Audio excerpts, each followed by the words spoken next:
एक औरत बांसुरी बजा रही है। एक सुपर किंग घर के पीछे से रेंगता हुआ बाहर निकला और वो जोर से घुराता है। वहाँ खड़े आदमी ने भी तुरंत सीटी बजा दी। ऐसा लगता है कि वो आदमी सांप को नियंत्रित कर सकता है। दरअसल यह स्नेक आइलैंड है जो केवल किंवदंती में मौजूद है। यहाँ के गाँव वाले पीढ़ियों से नागराज की पूजा करते हैं। यहाँ बाहरी लोगों का बस एक मरा हुआ अंत होता है। मिस्टर वू ने एक सांप का अंडा उठाया और उस अंडे को बच्चों को उपहार के रूप में दिया। उस अंडे में से एक काला सांप बाहर आता है। छोटी बच्ची सांप को नियंत्रित करने के लिए बांसुरी का उपयोग करती है और उसने कई बाहरी लोगों की जान बचाई जो गलती से उस इलाके में घुस गए थे। इससे वहाँ के ग्रामीण नाराज हो जाते हैं। वे बूढ़े राजा के घर पहुँच जाते हैं और वो ग्रामीण वू को पीट कर मार डालते हैं। लेकिन सर्प राज्य के संरक्षण में दोनों बच्चे सुरक्षित भाग जाते हैं। लेकिन इसके बाद अब कहुआ का व्यक्तित्व बहुत बदल गया है। नागराजा की सहायता से कहुआ स्नेक आइलैंड जनजाति की नेता बन जाती है। लेकिन ग्रामीण बिल्कुल भी आज्ञाकारी नहीं है। यहाँ कुछ बाहरी लोग घुस जाते हैं। लगता है वो सभी लोग किसी मिशन पर हैं। वहाँ अब जिब्रान भी आ जाता है। अचानक वहाँ बहुत सारे सांपों का झुंड आ जाता है। गुरडून सांपों की हत्या करने ही वाली थी कि उसे जिब्रान ने रोक लिया। उसने उन सांपों को चमकीले जहरीले पानी के सांपों के रूप में पहचाना जो कि आमतौर में काटते नहीं हैं। कुछ देर बाद सारे सांप पीछे हटने लगे। वो लोग द्वीप के गहरे रास्ते में जाने लगते हैं। अचानक जांगू को लगता है कि कुछ गड़बड़ है। वो चारों तरफ चेक करता है। अचानक घास के बीच से दो तेज बाण बाहर आते हैं। फिर द्वीप के मूल निवासियों का एक समूह बाहर निकल आता है। जांगू जमीन पर नीचे गिर जाता है। वे सभी एक समूह से घिरे थे। तब वहाँ एक आदमी प्रकट हो जाता है। उसने उन सब के ऊपर हमला शुरू कर दिया और उनके एक आदमी को उसने दबोच लिया। तभी अचानक से जमीन हिलने लग गई और वहाँ पीछे से सर्प राजा आ जाता है।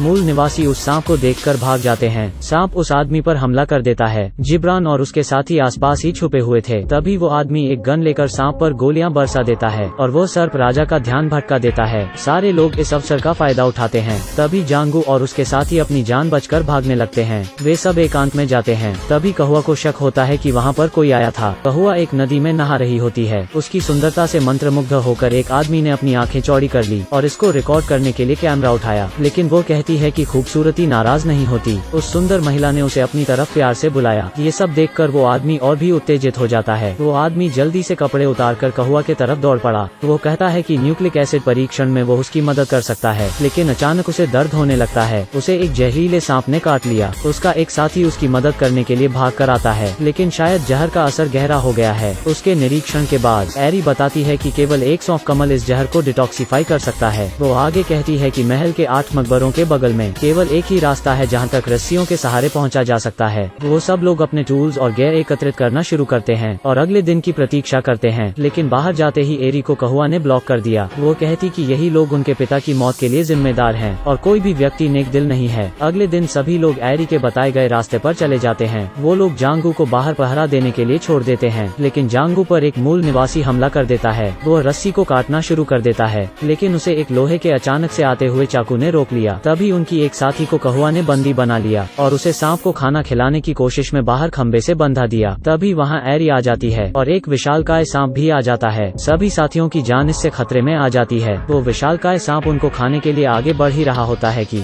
जिब्रान समय पर आ जाता है। जिब्रान उस सांप का ध्यान भटकाता है लेकिन वह सांप उस पर हमला कर देता है। इससे जिब्रान के सर में चोट लग जाती है। इससे बाकी साथियों की जान फिर से खतरे में आ जाती है। सांप राजा ने भोजन जोड़ने का फैसला किया लेकिन अचानक उसके फन पर एक आदमी आके बैठ जाता है। उसने सांप पर अपना पैर रख दिया। अब समझ आता है कि वह सांप तो उसका पालतू निकला। उसने अपना हुड उतार दिया और अपनी बाहों में से एक लॉकेट निकाला। वो आदमी उनमें से एक लड़की का पिता निकला। 10 साल पहले वो स्नेक आइलैंड में एक मिशन के लिए आया था। उनकी मूल निवासियों से हाथापाई हो जाती है और विषैले सांप भी उन पर हमला करते हैं। सर्प राजा ने उसके सभी साथियों को मार दिया था। 1 दर्जन लोगों की टीम की मौत हो गई और वो अकेला बच गया। जब वो पूरी तरह होश में आता है उसको जंगल में से सांप का एक अंडा मिलता है। सांप के अंडे के फूटने के बाद वो उसके साथ गुफा में छिप गया। उसने उसके बाद पूरे 10 साल जंगल में ही गुजारे। अन्य लोगों ने उस लड़की को बचाने का प्रयास किया लेकिन उनके ठिकानों को गलती से एक ग्रामीण बटूस ने खोज लिया है। अब कहुआ भी घर से बाहर आ गई है। वो बांसुरी बजाकर सांप राजा को बुलाना शुरू कर देती है। यह देख वो आदमी भी सांप को बुलाना शुरू कर देता है। 2 विशालकाय सांप आपस में लड़ रहे हैं। दोनों सांपों के बीच घमासान लड़ाई होती है लेकिन कहुआ द्वारा भेजा गया सांप ज्यादा ताकतवर होता है। साथ ही अब बटूस भी लड़ाई में कूद जाता है। अब दोनों गुटों के बीच लड़ाई रुक जाती है लेकिन गुरडून के पिता वहीं फंस जाते हैं। अपने पिता को बचाने के लिए लड़की वापस जाने का फैसला करती है। बटूस ने अब गुरडून पर हमला शुरू कर दिया। उसे बचाने के लिए उसके पिता को उड़ना पड़ा और चाकू को रोकना पड़ा। जीवन के अंतिम क्षणों में उसने अपनी बेटी का हाथ जिब्रान के हाथ में सौंप दिया। टूलमैन के रूप में उसने अपना जीवन समाप्त कर लिया। अब कहुआ और उस लड़की के बीच लड़ाई शुरू हो जाती है। इस लड़ाई में उस लड़की ने कहुआ पर चाकू से वार कर दिया। सौभाग्य से उसकी बहन उसको बचाने के लिए दौड़ पड़ी और उसको संभाला। अब सांप राजा का दुश्मन जो पहले ही जीत चुका है उन पर हमला करने आता है। उस लड़की के शरीर के सामने की चाल बदलने से सर्प राजा रुक जाता है, लेकिन ऐसा करना उसके लिए फायदेमंद नहीं होता। सर्प राजा ने उस लड़की को दूर गिरा दिया, लेकिन उसके पास एक हाथ गोला होता है। उसने इसे उठाकर सर्प राजा के तरफ फेंक दिया। गंभीर दर्द ने पूरी तरह से सर्प राजा को और भी उकसा दिया। अब उसे कोई फर्क नहीं पड़ता कि कहुआ मास्टर है या नहीं। बाकी टीम हताश होकर भाग जाती है, लेकिन वह सांप जो बहुत शक्तिशाली है उनका पीछा करता है और उन्हें जल्द ही घेर लेता है। वह सांप अब भरपेट भोजन करने जा ही रहा था कि धरती हिलने लगती है, मानो जैसे भूकंप आ रहा हो।